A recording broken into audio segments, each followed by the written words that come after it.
মনের মানুষ যেমনই হোক না কেন, মনের মতো হওয়া চাই। আসসালামু আলাইকুম আপু। ওয়ালাইকুম আসসালাম। আপু কেমন আছেন? আলহামদুলিল্লাহ, ভাই ভালো আছি। আপু আপনার নাম কি? সঞ্জিতা। সানজিদা আপু। আপনার দেশের বাড়ি কোথায় আপু? ময়মনসিংহ, ঈশ্বরগঞ্জ। ময়মনসিংহ, ঈশ্বরগঞ্জ। আপনার ফ্যামিলিতে কে কে আছে? আমার মা, আমার ছোট ভাই আর আমি। মা, আপনার ছোট ভাই আর আপনি। আপনার বাবা কি হয়েছে? আসলে বাবা 8-9 বছর হয়েছে মারা গেছে। আপনার ওই বছর হচ্ছে মারা গেছে, তাই না? আপনার বয়স কত আপু? আমার 24 বছর চলতেছে। আচ্ছা, আপনার বাবা যখন মারা গেছে তখন আপনার বয়স কত ছিল তাহলে? এই মাইনাস করেন 8 বছর আগে কত হয়, 15-16 এরকম, তাই না? এরকমই, হ্যাঁ। তো আপনার বাবার কথা কি কোনো স্মৃতি মনে পড়ে? অবশ্যই, বাবা জন্ম দিচ্ছে, অবশ্যই মনে পড়ে, কেন মনে আচ্ছা পড়বে না। আচ্ছা আপু, আপনি দেখতে মাশাআল্লাহ এত সুন্দর, তাই না?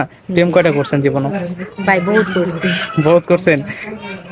আসলে মনের মতো হওয়া ব্যাপারটা আলাদা, মনের মতো হয়তো হয়ে ওঠে না, এই জন্য এখন হয়তো তাই ঠিক না? নাই। আচ্ছা আপু, বিয়ে শাদী হয়েছে আপনার?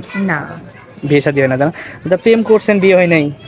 ওই যে বললাম মনের মতো হয় না, মনের মতো হলে অবশ্যই বিয়ে করে আচ্ছা, আপনি ফেলতাম। আমাদের এখানে কি জন্য আসছেন? যদি আপনারা যদি কারোর সাথে যোগাযোগ করায় দেন বা ধরেন আমি মনের মতো কাউকে পাই, আমি ফার্স্ট একটা কথা বলছি, মনের মতো যদি কোনো কেউ পার্সন থাকে অবশ্যই তাকে বিয়ে করে ফেলতাম। তার বয়সটা কিরকম হবে আপু?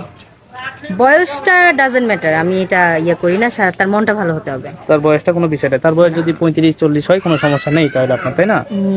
আসলে না, আমার না, আপনি দেখতে এত সুন্দর, যদি তার বয়স 40 হয় আপনি তাকে মেনে নেবেন, গ্রহণ করবেন?